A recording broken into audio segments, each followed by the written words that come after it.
Hello guys, I hope mko salama. Hata mimi niko salama, nashukuru Mungu.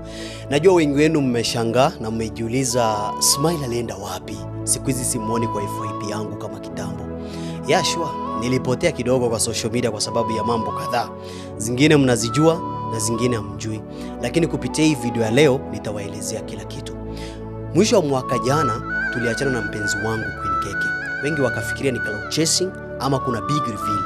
But as time goes, after mmetukosa pamoja for some time ama for some month, najua wengine mshaona ni real. Hii breakup ilikuwa na mambo mo. Families involved, friends intervened, but at last nililet it go. Na leo nataka kuwaelezea ni kwa nini tuliachana na kwa sababu gani. Najua some of you muona video ya ex wangu akisema nilimcheat na ex watatu, mara sistangu alimtusi, mara equipment zote ni zake. Akatafuta attention kwa njia tofauti but akaona imeshindikana because people are not buying our stories. Na mimi pia nilinyamaza kwa sababu story yetu ilikuwa police case. Unaona, nililala jela for siku 3, Friday, Saturday na Sunday. Something haijawahi happen kwa life yangu. So ikani traumatize, nikakuwa depressed, hadi nguvu ya ku-create content tena nilikosa. Najua mwisho mwaka jana mlituona Burundi na immediately tumerudi tukakosekana social media. After sometimes mkapata breakup message. Wengine wakasema Smile aliona kwao ni maskini akamwacha, lakini hiyo sio sababu. So kulienda hivi. Before tuende Burundi, we had some misunderstanding, kawaida ya couples kukosana. So to solve this, nika involve my uncle akatuongelesha for almost 4 hours. After that, mambo ilipoa kiasi na after some days, Dema kadai anataka kuenda Burundi ndo aende atengeneze passport. So, mi pia nilikuwa excited juu ilikuwa dream yangu kuenda kupatana na ma-in-laws eti.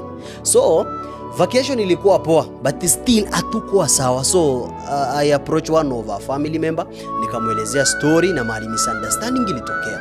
Pia yeye akanishow ni ngumu sana kumuongelesha juu ni hadi yeye kusikiliza mtu, hata mzazi wake.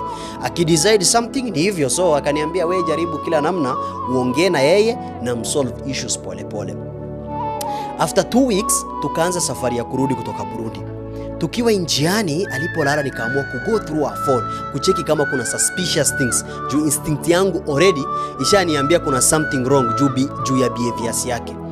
Kuna message alificha kwa WhatsApp group akicommunicate na jamaa fulani wa USA, na huyo mtu walikuwa kibonga kitambo, but saa hii conversation imekuwa hota, si kama before. Hadi anamshow vile anampenda. Kitambo hakuwa na any documents, saa hii amechukua passport na ako independent. Hadi anamwambia akimaanisha mimi eti huyo fala very soon itatoka story yake. Na kuna day uncle alinitext akiniuliza huyo msichana kweli anaheshimu watu wazima, culture yao na yetu si the same, kwa sababu mtu mzee akikalisha disputing couples kwa heshima ya huyo mzee wanafaa kusolve issues, but huyo msichana vile anaongea na kunijibu ni kama hana nidhamu. Na mimi niliaibika sana kwa sababu yeye ni kama mtoto wangu. Sasa mimi nikamwomba uncle msamani, Udem ni mdogo, maybe ajui kitu anafanya, amsamee tu. Na Keke alitumia huyo jamaa wake screenshot ya huyo anko wangu akisema ati anko Smile alimuongelesha huyo anko anadhani yeye ni nani, yeye ndo amemlisha na kumvisha akwende na huko na hiyo familia yake. Mimi hiyo message ilinishtua sana. Alidisrespect familia yangu na kabila yangu kwa jumla.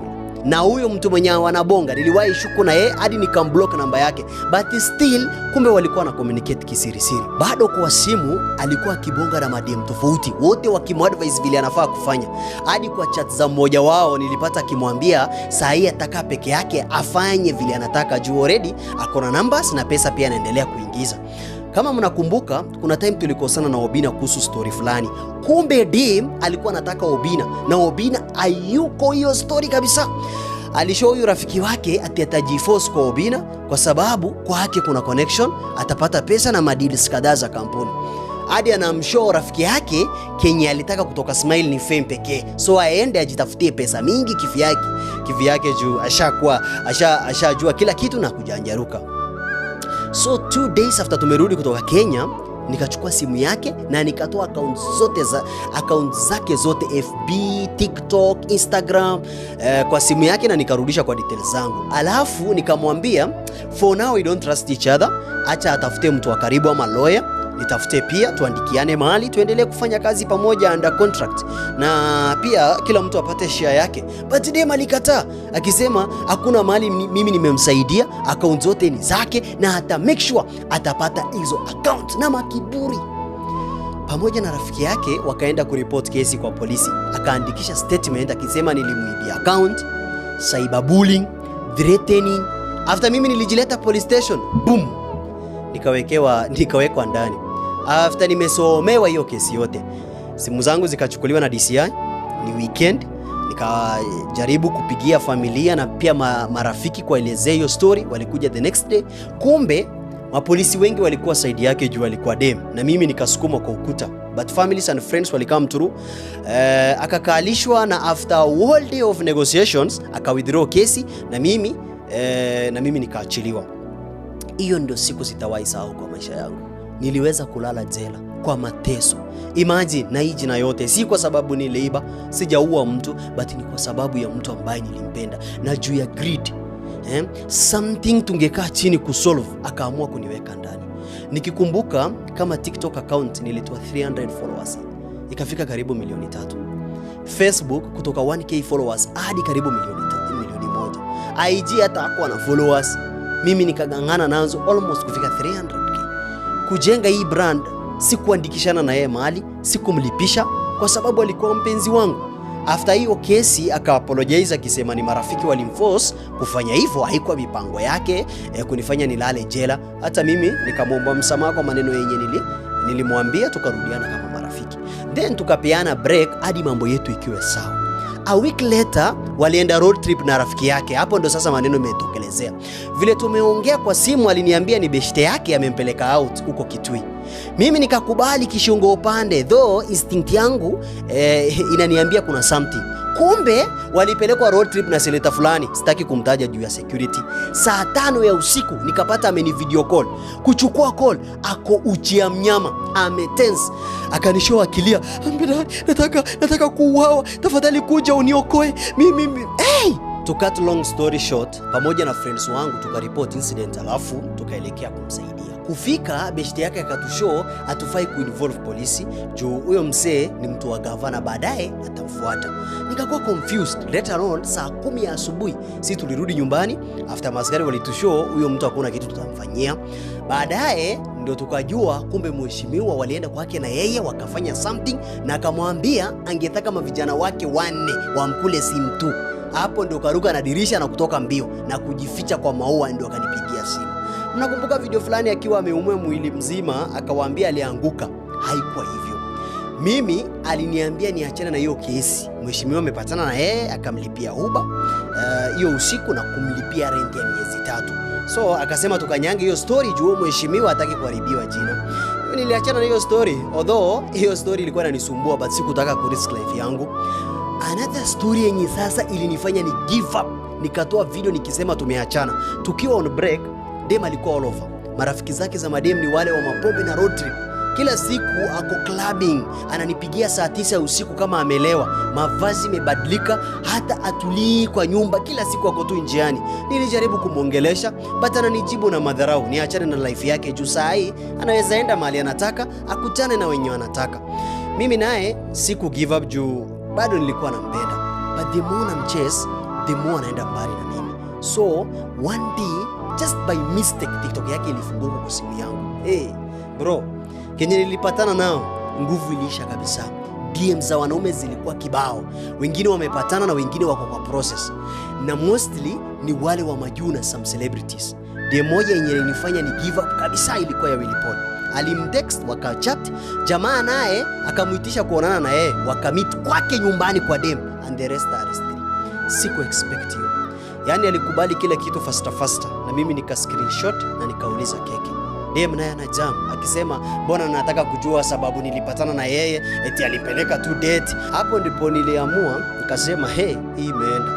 Kama imefika mkono ya msanii, the day itarudi kwangu already ni scraps, na hiyo damages sitaweza kucompensate. Na sio hiyo pekee, nilipatana na mengi. Yani within a month dem amezurura kuingia, amepatana na wengi. Sikutaka soul ties ama ugonjwa. Mimi nikajitoa kiroho safi. Nakumbuka 2 years ago nikiishi huko side za Thika. alikuwa anaishi Isili akifanya kazi ya kinyozi. Siku anakuja kwangu kushoot, nikiangalia mkono yake vile imeganda kama mwanaume anafanya mjengo 24/7. Naenda kando kila siku nikilia, namwambia hivi, hii mateso unapitia siku moja itaisha. Mkono yake ikuwe soft kama dem, avai vizuri, akule vizuri na ishi maisha mazuri. Kumbe nguruwe hata umuoshe aje atarudi tu kwa matope. Nakumbuka kila siku alikuwa akiniambia vile boss wake alikuwa anamtaka kimapenzi, anamtesa. Sikuwa na uwezo, lakini nikamtoa pale, nikamtafutia kazi fulani yenye ana promote marashi kama sales lady hapo BBS Mall.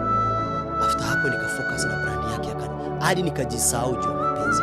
Nikamtoa Isili, nyumba analipa 3,000 kwa mwezi, nikamkodesha one bedroom hapo Ruiru. After that juu Kenya vizuri, aka-insist tuishi pamoja.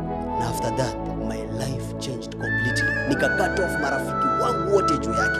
Stories za madem pia nikaanza kuachana nazo. After nilidecide kusettle na yeye, nikafanya proposal mbele ya watu wetu na mafamilia kuprove vile nampenda. Since the proposal sijawahi katia msichana ama kukuwa na mahusiano yote. Juu hata relationship yetu ilikuwa public by the way. Baada ya story ya jela, life yangu haikuwa the same.